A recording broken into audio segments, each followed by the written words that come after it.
Welcome to Chain Reaction, the Foreign Policy Research Institute's flagship network of podcast series examining the political, security, economic, and social trends shaping Europe and Eurasia. Throughout the year, we're talking with experts about developments in Russia's war in Ukraine, the new European security order, the past, present, and future of the Baltic states, Russia's political economy, and great power competition in the region. Join us each month for Bear Market Brief. The understanding of Russia, which is broadly as Russia as a great power that has its own special path, that has a mission and that needs a strong state, and a different path to that of the West. I think when you look at these other industries, what you find is that there's a lot of pain built up in different parts of the Russian economy. Some of it's only going to be felt over a longer period of time. Baltic ways. There were the countries that when the war started, they were willing to be, those voices of moral conscience. The continent. I think that this conflict today proves that we are able to go past grievances and that we are able to look into the future, into the common future together. Report in short. This is the real Achilles heel of Putin's mobilization. And of course, our flagship, Chain Reaction. These two countries are interacting militarily, or have been interacting in several different conflicts, and in some cases they're on the same side, and in some cases they're not. New episodes are available each week on Apple Podcasts, Spotify, or wherever you get your podcasts.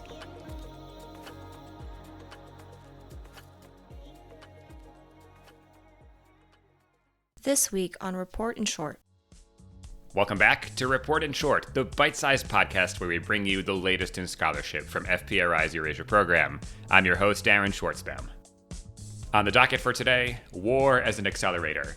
How has Russia's latest invasion of Ukraine impacted a number of domestic governance issues in Russia? Joining us to discuss is the report's author, Andras Toth-Cifra. Let's jump in. This is Report in Short. War as an accelerator. What is your elevator pitch summary here, the key takeaway of your report? So the key takeaway is that the war changed everything, and thus everything remained the same in Russia. It means that Russia was not prepared for this confrontation with not just Ukraine, but also the global coalition behind Ukraine, not only militarily, but also in terms of domestic governance. I had a previous report for FPRI, which is finished in February 2022, just days before the invasion. And that report looked at some of the deep-seated problems with governance in Russia as Putin approached the end of his presidential term. And in this new report, I look at some of the challenges that were there and that the war has accelerated, hence the title. Great elevator pitch. I think that provides a good, holistic summary of this very interesting report. Again, we will include a link in the description. Go check it out. Before we talk about more of the report content, you've been friend of the FPRI podcast for some time now, but tell us a little bit about yourself and what you've been focusing on of late. So I'm a political analyst based in New York City. I am originally from Hungary, but I've lived in the US for a while now. I have a background in Eastern European affairs and more recently data security issues related to the region.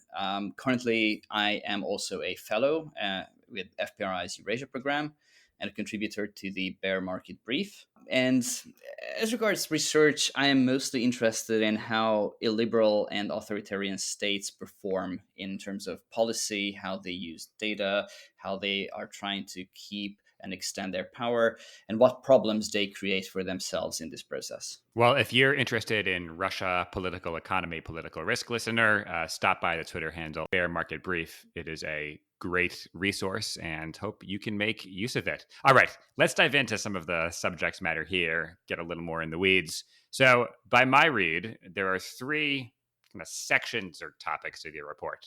They are the forced pivot to Asia, centralization and its ills, and last but not least, data leaks and management issues. We'll talk through each now. So tell us a little bit about Russia's pivot to Asia. Why did it come about in the first place? How was it going before the war? And what's happening now?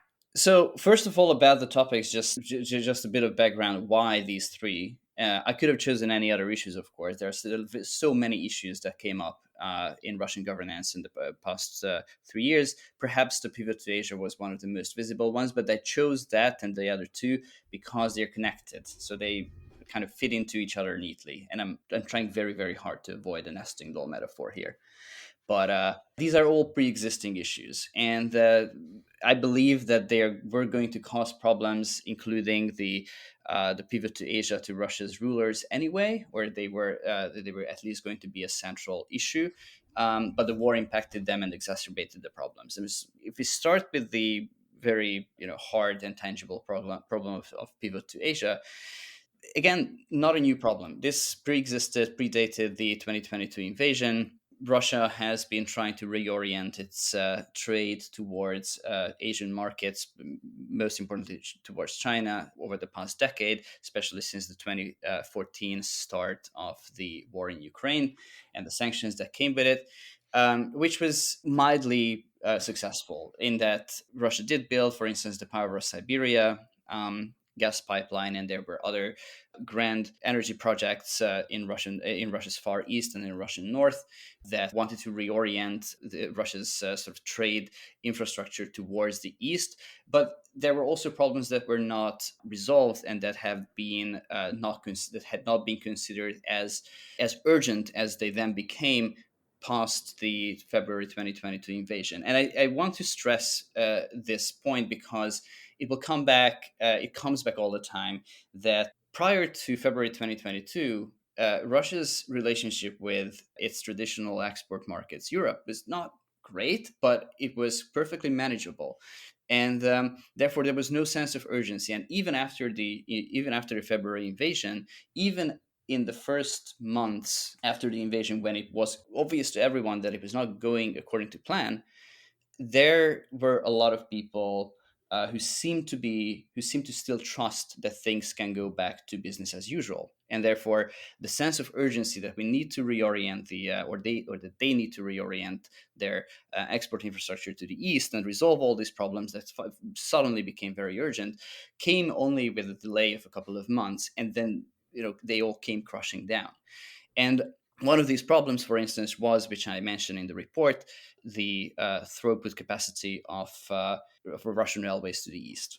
What is throughput capacity for a railway? It's basically the amount of goods and commodities that they can transport in any given direction. So in Russia's case, for instance, there was a problem with the development projects of the Russian railways, which were planned to be completed much quicker than they actually were, and various commodity producers who used these railways in the Far East, for instance, coal producers, had been complaining about the lack of capacity on the Russian railways before the 2022 invasion. And what the invasion changed is that suddenly there were a lot more various goods and commodities competing for these very finite capacities, and in both directions.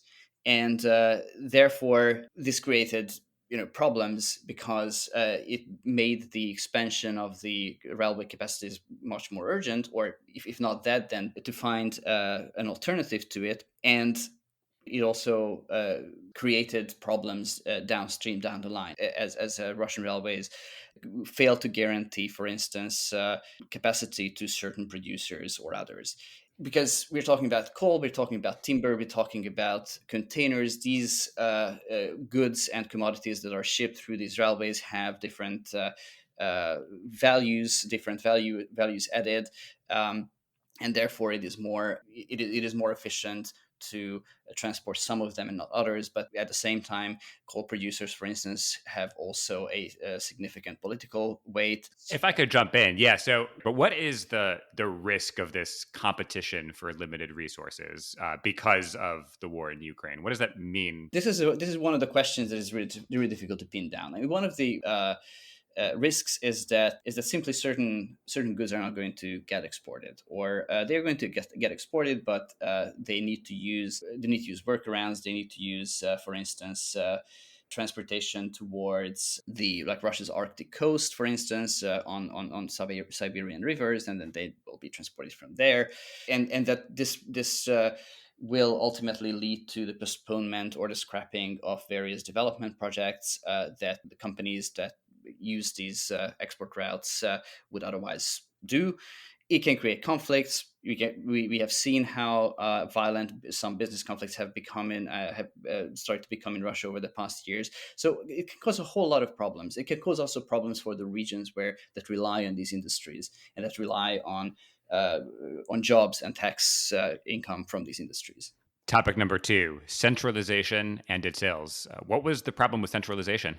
Well, this is probably the most complex topic of them all. So I will try to be brief here. But Russia has gone through 2 decades of relentless fiscal and political centralization, where one of the latest stages of this was the reforms started under Prime Minister Mishustin, who both tried to increase the federal center's influence over certain appointments in the regions and how, for instance, governors can be dismissed and how certain regional members of the government can be dismissed.